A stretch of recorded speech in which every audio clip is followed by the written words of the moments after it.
the big, bloated, ugly bill. And to start off, I'm going to read a summary of the so-called big, beautiful bill just passed recently by the House of Representatives.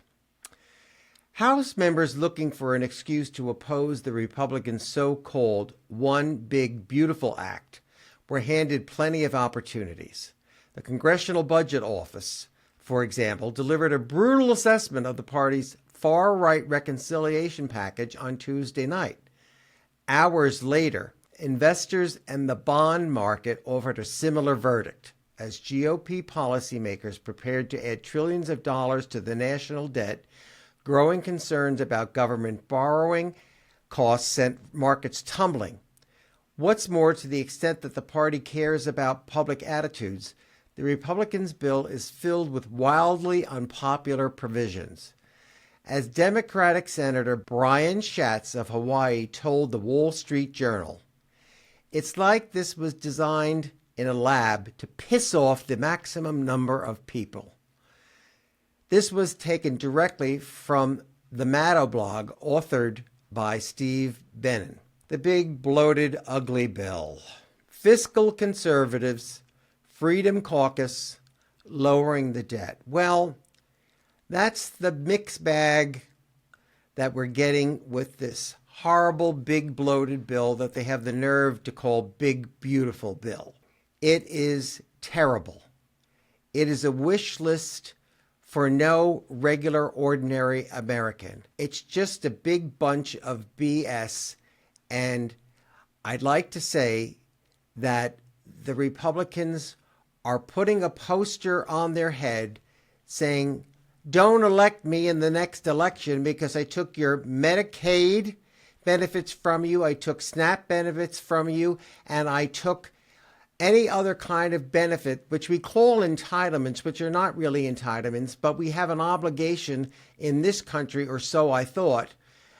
If you want to call yourself a Christian nation, then you should act on Christian principles, and one of those principles is to take care of the poor." Well, they don't care about the poor anymore. They don't even care about the middle class anymore. All they do is care about the billionaires.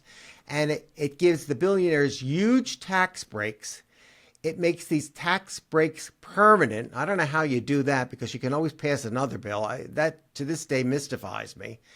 So it's filled with trillions of dollars worth of tax cuts, provisions that would increase food vulnerability for the struggling families, funding for mass deportations, and an ineffective border wall, a wholesale abandonment of efforts to combat the climate crisis, and perhaps most notably, massive cuts to Medicaid, a celebrated health care program that Trump vowed not to cut. Here's how it all went down on Morning Joe. The House Rules Committee is holding a meeting right now on the Republican Party's massive domestic policy bill to advance President Trump's legislative agenda.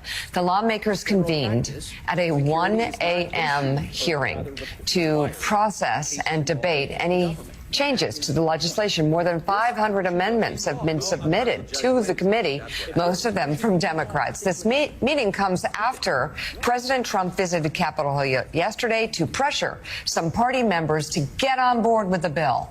Behind closed doors, Trump warned conservative hardliners against steeper cuts to Medicaid. He also criticized some blue state Republicans pushing to raise the state and local tax deduction cap known as SALT. President Trump spoke to reporters afterwards. Who told you I said I'm losing? That's what we heard inside the room. But that's a lie. Wait a minute. Wait. Who's told you that? We heard from people inside the room. Oh, really? It's totally true. I never used the term. I didn't say losing. I didn't even talk about it. In fact, it's the opposite. I think we're going to get it done. I'm not losing patience. We're ahead of schedule. Anybody that told you that is a liar. And this morning, we're learning that House Republicans may be closing in on a deal to address the state and local tax deduction. 4 Republican sources familiar with the matter tell NBC News. You know, yesterday we had J-Mart on, and basically he said the ideology is Trump. And if he goes to the Hill and he tells them what to do, you know, they'll say, well, what's the process for it? What's the ideology? And he'll say, just get it done. This was J-Mart yesterday morning, and it looks like that's exactly what happened. And now, even on salt, looks like they're coming close to a deal on salt. Yeah, President Trump is reported to have said in the room to Congressman Mike Lawler of New York, who's been pushing for a higher cap, like a lot of other Right. New York, and some blue state Republicans saying, Mike, just drop it. Just drop it. So after all that, we'll see if they drop it fully, but they may not get what they want, those Republicans. And there are all many sticking points. By the way, Donald Trump supported raising the cap on salt during the campaign. But there are sticking points from conservatives like Chip Roy, who's saying, what you've been saying all along, Joe, is that we're supposed to be fiscally conservative as Republicans. Right. And if this passes in its current form or even close, it's going to skyrocket the national debt well beyond what it was post-World War II, or they're going to set a new record, 125%, 130% of GDP. Right. That's not supposed to be who we are, so we'll see if they can hold the line there. Well, I mean, they already set those records in Donald Trump's first term, and now if you are on Capitol Hill and you claim to be a conservative, fiscal conservative, you cannot vote for this bill. I mean, I can't tell you how many times I was, shoved in back corners of leaders' offices and said, you have to do this or else. You just can't do it. Like, we determined we were going to balance the budget, even if it meant that we were going to lose all support from everybody in leadership. And we did. And we still got reelected, and we balanced the budget. And these guys are sitting there and everybody says, oh, what can I do? What can I, my party's coming on, the president came. You can say no. You can just say no. I mean, it worked for us. And by the way, you don't need a ton of people to do it. We had like 11 people. 11 hard no votes.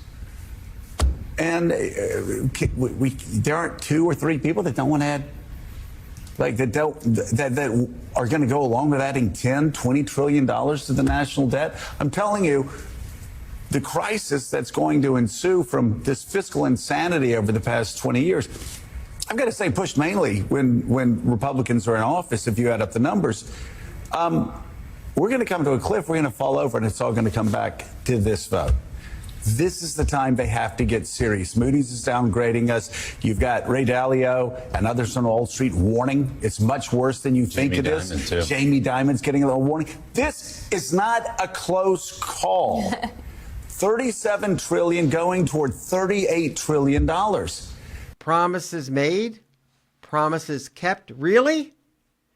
And this bill also cuts Medicare, a subject which will be explored in a future episode because how it works is even confusing to me. And I think that's the lament of many people like myself on Medicare. We love it, but lots of times we don't really understand it. But remember, the cruelty is the point. Tax breaks for millionaires, food and aid cuts for common folk like you and me. And that's Alan talking today. More shame from a big bloated Congress, a big bloated bill, and a big bloated president. Thank you for watching.